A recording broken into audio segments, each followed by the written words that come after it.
Imagine starting your entrepreneurial journey before getting to university, when you're not in the best phase of your mental health, when you're not sure of yourself, when you're not sure how the world works. That's the story of Isha Irani Verma.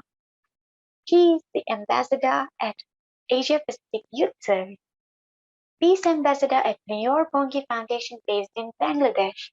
She's a creative writer, a poet, an activist, and founder of Desire to Inspire.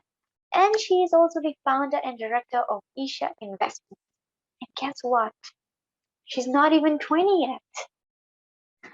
I'm really grateful that she accepted my invitation to come on the Big M Project. So let's welcome Isha Irani Verma on the Big M Project.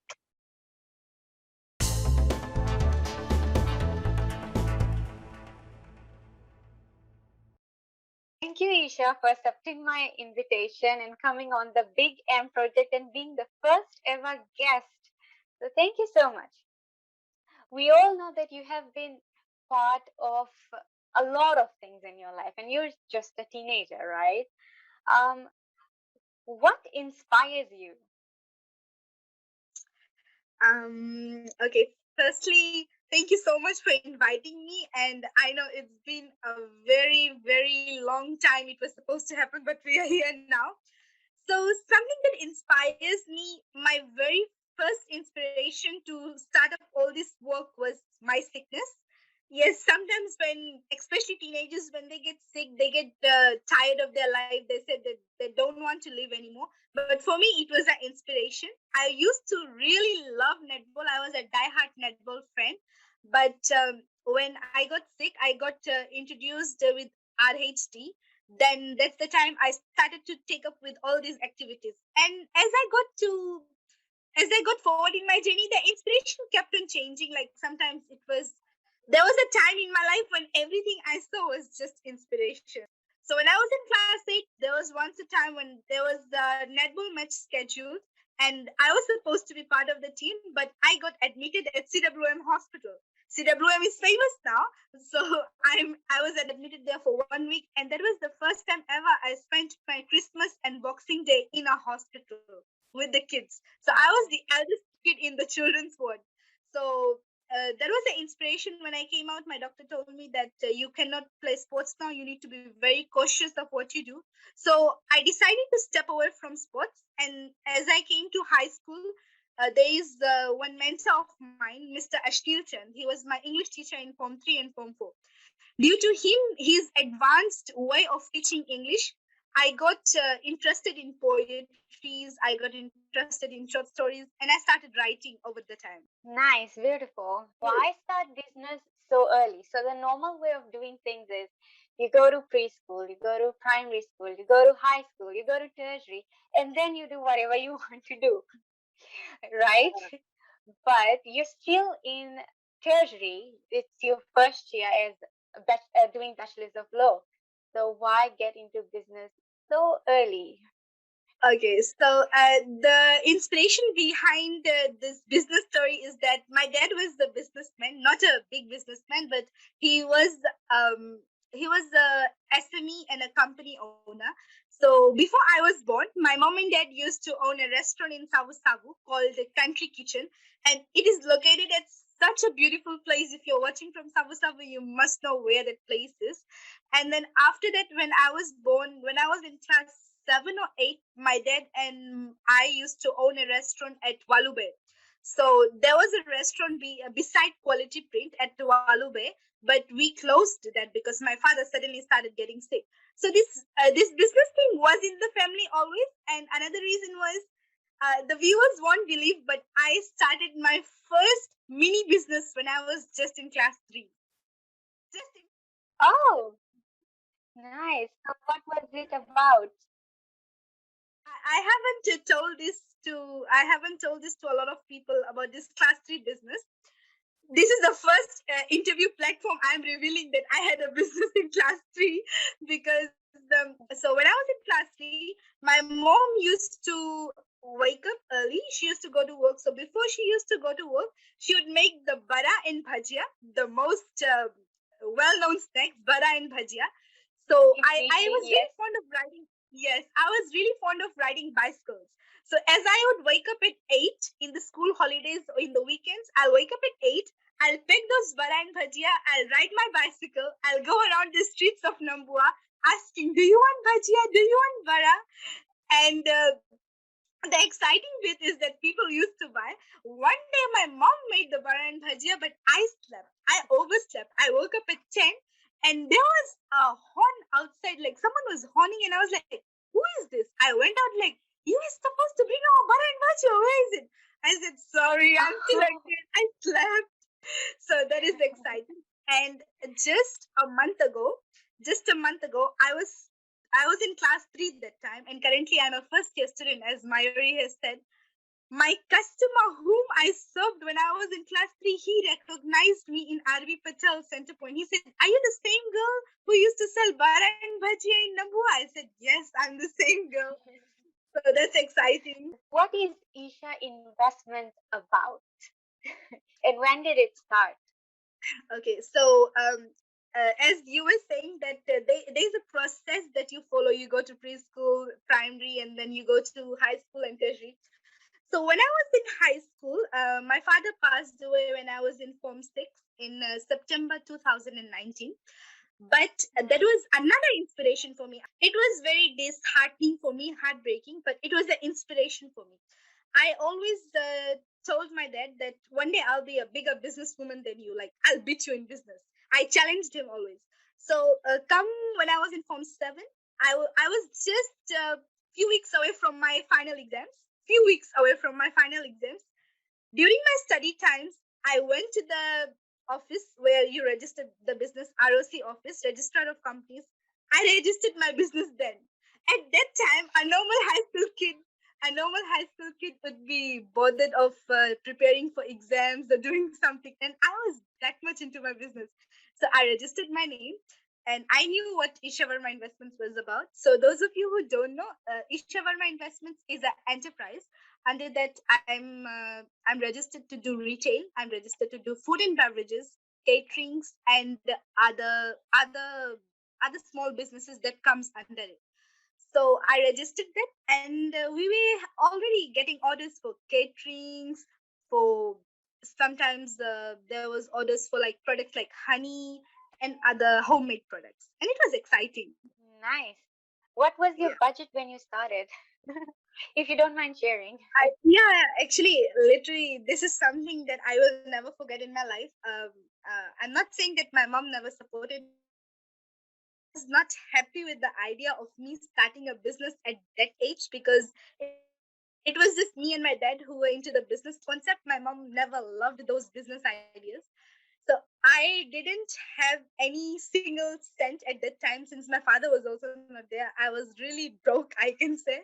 So I quietly sat down. I did all the houseworks like other girls. I tidied the house, made some good food for my mom. She came from work. I said, Mommy, I have done everything today. What else do you need? You need a cup of tea? Here it is.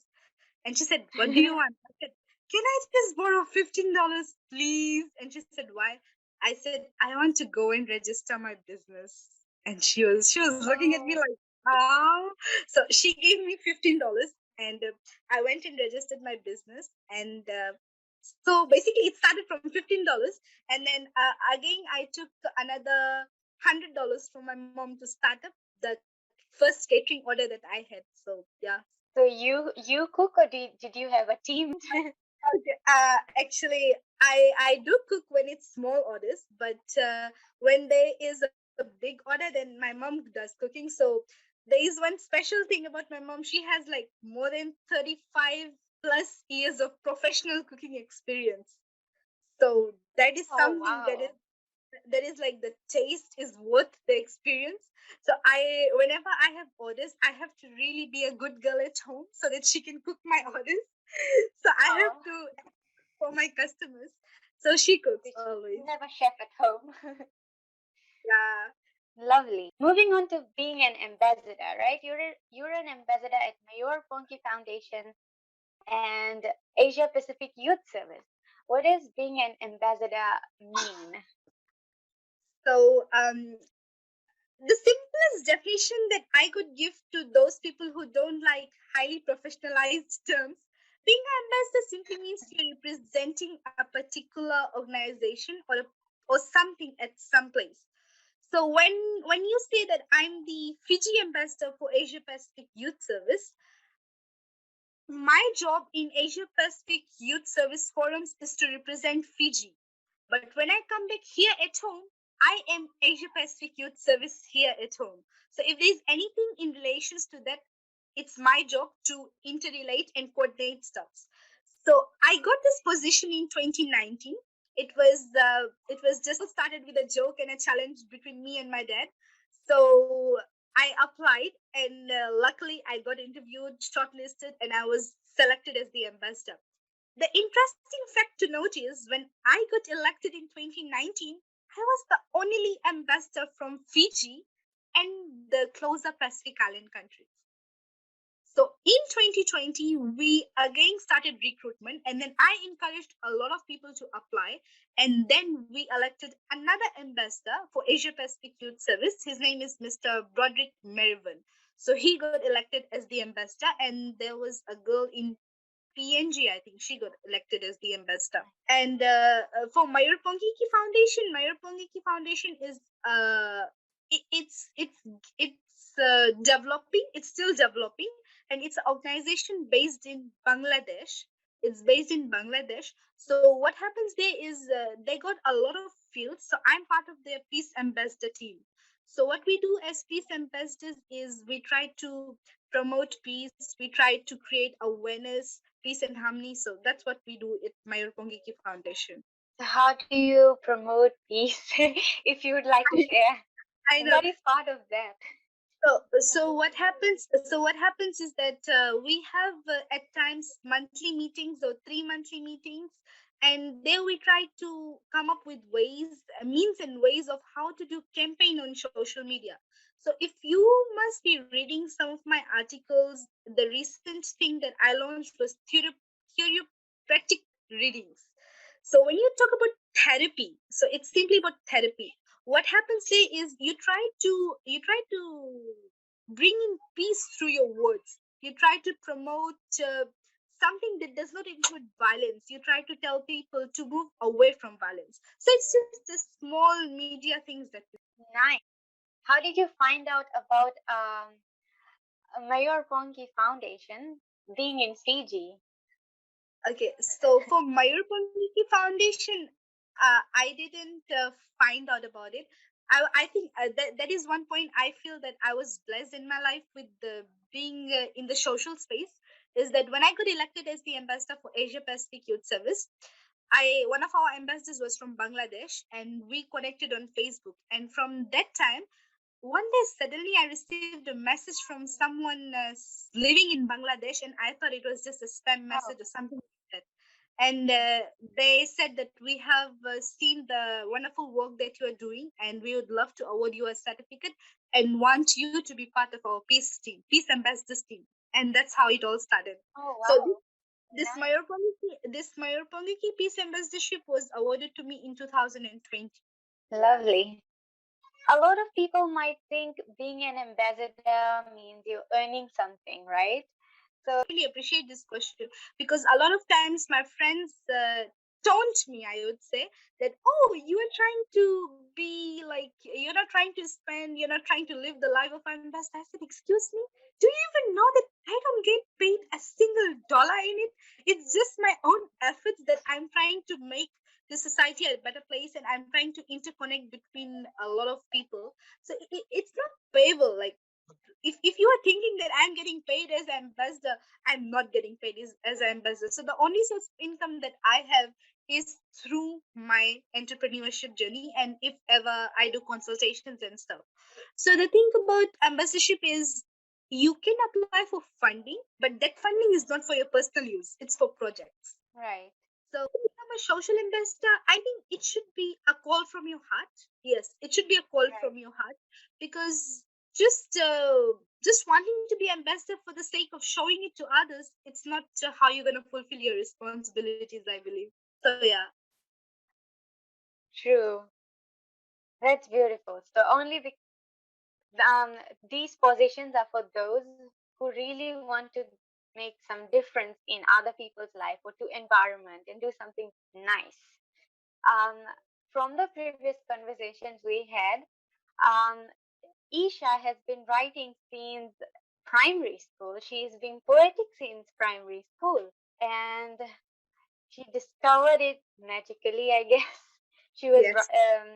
Would you like to talk about those discoveries and your writing skills and what you're doing with your writing skills? If you have some projects going on, I know you have a blog now, and if you want, listeners, follow her on her blog. She'll talk about it.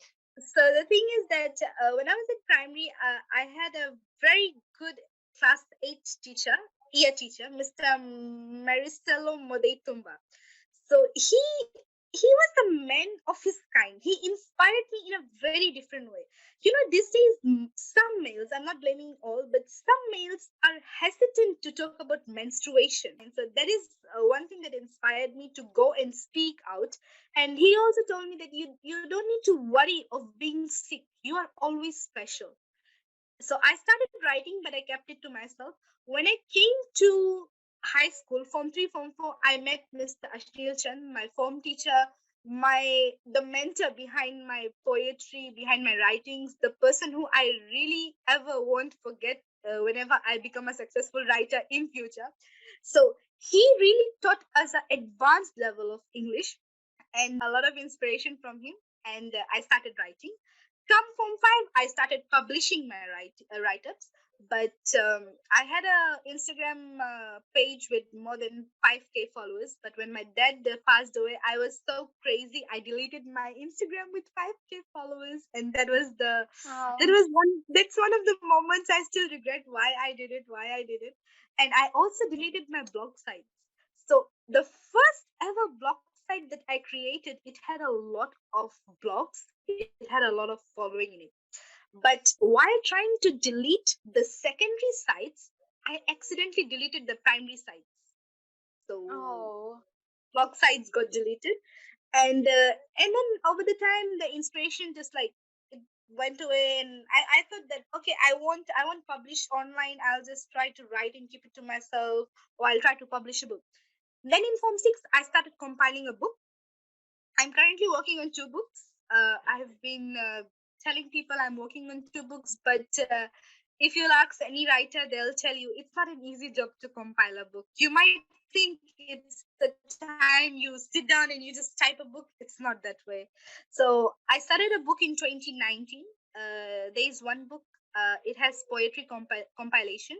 The second book is the story of a young Fijian girl. I've disclosed the title to a lot of people, but the story is still ongoing. So the story of a young Fijian girl and the poetry compilation. So that will be out hopefully sometimes by the end, not by the end of this year. If not by the end of this year, then next year on my birthday, 12th Feb.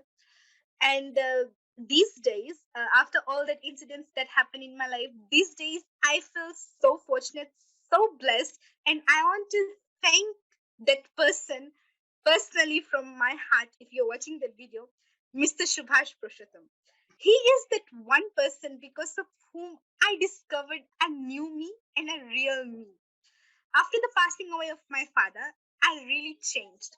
Like anyone who was with me would say that I was not the same Isha that I was when my father was there. So because of Mr. Subhash Prashatham, who is a very prominent lawyer of Fiji, I would say. I don't have words to describe him. He's an amazing and down to earth person. So, due to his motivation, encouragements, I was able to balance my law education and my current blogs. So now I can work on both and I don't feel the stress. There is stress in law life, definitely, but I'm able to balance it. And the way he speaks to me, it guides me and it helps me to become a better person. So, thank you if you're watching this. Oh, that's really nice. Currently I don't get paid from my website, but in 2019 and 2020 I'm also a consultant. So I do consultancy based on events and based on if someone is drafting a movie or if someone is compiling things up, then I do consultations. So I did a consultation for Bula Events Group. And I'm very thankful to the director of Bula Events Group. He really has some amazing events. And I did some consultations for a movie. So I wrote a script as well. I wrote a script, Oh, and nice. yeah, so that script is with the person who hired me to write a script, and I got paid. So the rate that I charged was 150 for one movie. So that was a short film, so I charged 150. And for consultations, it depends on what type of event it is, what the person wants, and how the things will be run. Like it's just like a short-term project. So Right. another thing is that I don't charge much, because I don't want the person who's hiring us young artists to have a feel that the artistic value is too high in Fiji and the quality of work is moderate. I don't want that feeling to be ever felt. So I always negotiate, and I always say that whatever suits you, you can pay me. I don't demand. I don't demand. Whatever suits you, you can pay me. So that's what happens in my space. So writing is the passion, and I am a person who doesn't believes in trading your passion with money. So I don't demand money when it comes to writing. Yeah. Nice. Yeah. Regarding networking, how do you meet your clients? How do they know that you exist? Okay, so there is a Facebook page. So I do publish all my work on Facebook pages and other social media websites. I'm on LinkedIn. I'm on Instagram, Twitter, Facebook. Maybe you can name a site and you'll find me there in simple terms. So so I network through my sites, and I have a page called Isha Verma, the writer, poet, and freelancer. So through that page, a lot of people come across, and they try to have a look at what I do and what I would love to get involved with. So that's where people come in contact. And also my personal page. So my Facebook was recently almost 5,000. So I cleared some of the people off my list. Sorry for that. But that's another place where people connect. So yeah, just basically that. Lovely. So, regarding connections, how young people should grow their network? What do you think? I think your network is really good. You using social media in your benefit, unlike a lot of people are just putting random things there. You're using it to help to grow yourself, to use it for your passion. Um, so yeah. How do you I think feel, young I people feel should use social media? there is that one thing I want to share, and it's something that has been bothering me from a long time. When you see a person in overseas countries, 5 years old, 8 years old, becoming brilliant in something, becoming an entrepreneur, becoming a first person to do this, do that, people would happily share it. You might agree, people would happily share it. Yeah. Oh, look at that kid, he's just 7 years old and he's done a lot of things. But when you come at home and you want that same 7-year-old kid in your household to explore something, there's that one thing coming, you're too small for that. It's I happening. agree. You're too small for it. I got told by a lot of people that you're too small for it. I said, no, I'm not. I'm just 19.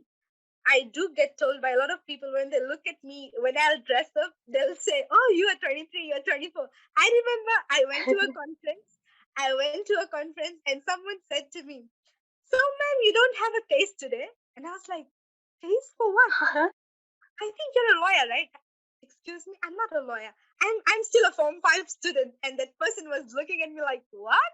Because he heard the way I was talking, and like I was speaking of networking, and maybe that person was amazed. So if you are a parent and you're watching us right now, please let your child explore their passion. It's never too True. early. It's never too early to start. Like sometimes some people start late, and sometimes some people start want to start early. Not everyone is meant to follow a cycle. I never followed that primary school, high school, and tertiary cycle. I try to make up my own cycle, and that's why I'm here today. So I want to encourage people to start as early as you can, because you never know what happens tomorrow. And another reason relating why I started early was there was a point and time in my life when my medical doctors told me that I might not make it till that late. I might not make it till that late. Oh, So I wanted to get all the things, all those I wanted to achieve with the time that I had. So that's another reason. You never know what life gives you tomorrow. So just start it. true. Yeah. Yes. I think that's a very important message. I hope Yeah. parents do see Yeah. this video and let their kids do that. Um, Moving on to desire to inspire. What is that? So desire to inspire is currently, I would say, underground, not underground, but I have a team of young people. I would say I'm blessed to have a team of young people who try to coordinate, who try to help, and who try to inspire others through social media. And I do guide them. There are few individuals I guide on poetry. There are few individuals I guide on short stories, and there are few individuals who just want to become like social helpers, social volunteers. So Desire to Inspire was formed, I think, in 2020 as well. Yes, in 2020 as well. And I did run a project. I did run a project with the Desire on behalf of Desire to Inspire, whereby after Cyclone Harold or the cyclone that came before it last year, we distributed relief items in Vanuatu on behalf of Desire to Inspire, Ignite for Change, and Asia Pacific Youth Service. So I'm the founder of Desire to Inspire, but I have a lot of talented young people who are always willing to inspire and help. So that's basically it. At the moment, it's just a digital platform. We don't have an office anywhere. We are not a NGO, nothing. We are just a digital team who wants to help and inspire other people. But yes, the good news is that with the commitment I see from my team, I'm planning to get it registered as an NGO very soon. Wow, that's nice. Yeah. Any future plans of what you want this, where you want this to go? So, my future plans of Desire to Inspire, if it becomes an NGO, is that I want to have regular workshops. If funding is in our support, I want to have regular workshops for youths to get involved in linguistics and artistics work, because I have a personal belief that Fiji has a lot. It is just, it is just that. The It is opportunity. Yes, it is just that the youth need the opportunity. Sorry, I was out of. So I have final few quick questions now. So maybe Okay, a sentence. okay, rapid fire. Yeah. So we kind of, yeah. um. Oh, before that, how do you handle so many things? Those who are struggling with handling so many things. Yeah. I know this is the question that I always get asked by a lot of young people that we can manage two things. How can you manage seven or eight things? I can't manage one thing, I but I'm know. trying. Yeah. So the simple recipe behind this wonderful dish is that passion and the love you need to have for something. You must have noticed one thing with the Big M project is that you are also working, right? So while working, you have this excitement, the love, and the curiosity for the Big M project that always motivates you to work, learn, and explore self more, right? Right. So that is something that happens when you make a prompt decision that this is what I will do. You will do it. You will do it. Like everyone knows that there are a lot of lawyers in Fiji, right? There are a lot of lawyers and a lot of law students. The question that I got asked was, why you want to be a lawyer? There are already so many lawyers. Why? My simple answer was, I said it in class one that I will be a lawyer. I said it in Form 6 and Form 7 that I'm sitting for my FSLC and FSFSE exams because I want to be a lawyer. And that's one reason I will be a lawyer. So that's one reason I'm currently enrolled in Bachelor's of Law at USP. So be prompt and be sure about your decisions, please. Don't ever start something and just because it failed once, you want to go back. Don't do that. There are failures before you see the real success. And I have experienced it personally. So just learn from the failures and keep going forward. That's something you Um, can do. yeah, and to add on that, recently I read that if you have your why, then you will figure out anyhow. You'll make it happen anyhow. How do you think young people should network for their own growth? On internet, I have read and heard so many times that your network is your net worth. So Yes. To one point, that saying is quite true and obvious. Your network is your net worth because the the amount of people that you know and the people, the true people that you know, see, there is, it's very easy to say, oh, I know thousands of people, but from that thousands, how many people will come to your help when you really need it? That's a question that is to be asked every time, right? From that thousand, how many people will come when you really need them? So you need to have a quality network. You need to connect in your area of expertise or passion where you and the person you're networking to both have the opportunity to grow. So what simply is meant by that saying that your network is your net worth is that the amount of people that you know is the amount uh, of the number of people that you know that is adding to the number of skills and the level up that you do. For example, I know someone from a legal background, I know someone from a science background, I know someone from a commerce background, and I know someone who is from an entrepreneurial background that adds to my findings. Whenever I want to research about something, I can divert to that friend, and if I have opportunities in relations to that, I can always seek consultancy from that person. So that is how I will increase the value of myself. So that's what I understand based on that. I see that you know a lot of people. How do you meet them? How do you know about them? I hardly know anyone. I hardly know where to go when I need help. And I'm sure many people are similar to my situation. Okay, I'll share a very short story, a very, very short story. And before I start, one thing: don't be ever shy to talk to someone. That's the sweetest key. Don't be ever shy to talk to someone or start up a conversation. Usually, people don't start up a conversation thinking that what will the other person think. Come on, if you won't start, how will the other person start thinking? So True. I I never took in consideration the position that a person had because I always believed that we are all human beings, but we just level up at our own times. So as I was mentioning before during the interview that Mr. Subhash Prashottam is someone who really inspired me in like from the end of 2020 and now as I'm in my law school. I was scrolling through Facebook and I saw a post where it was mentioned that he got the honorary mention at Fiji Law Society. And I just picked up my phone, searched his name. He was not my friend. The very first thing I was like, I know few lawyers. How come I don't know him?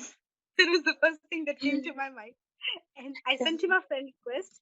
I sent him a friend request. With that friend request, I sent a message that, sir, I'm Isha Verma, and this all this I do, and I am an aspiring lawyer. So I'm going to start up with my law education this year. It would be a real honor to meet and have some talking sessions with you in relations to my career and in relations to what I can do. And he said, okay, fine, come to my office and we'll have a good discussion about it. And when I went Wow. to my amazement, it, it seemed like it was God's plan or it was magic or something. I wonder that one message without thinking that, oh, he's a prominent lawyer. If I'll message, he'll scold me. He'll shout at me. Without thinking, I messaged him, and it changed me. It brought the real me back. So that's what people should do. Don't be afraid to take actions, but when you take actions, don't hurt anyone. Please, that's a request. Yeah. That's very nice. I'm sure a lot of people will now try to network more and network for the Yeah. right reason, and Yes. that will benefit them to grow. Hmm. Next, now rapid fire, short ones. Um, Okay. what is your best tip on making the world a better place? Mm, Connecting with people from different regions and getting ideas collectively and promoting promoting peace. Simple. Nice. We need Yeah. peace to make the world a better place. Yes. What is that one thing you wish school taught you? Academic success is not the only thing. There are many things beside that. Very true. Just a final message to all of those who are watching the Big M project right now. Please don't ever feel that you are alone, and it's never too early to start. You can start True. as soon as you come into this world. After all, you start crying as soon as you enter this world. So why not? True. Thank you so Okay. much.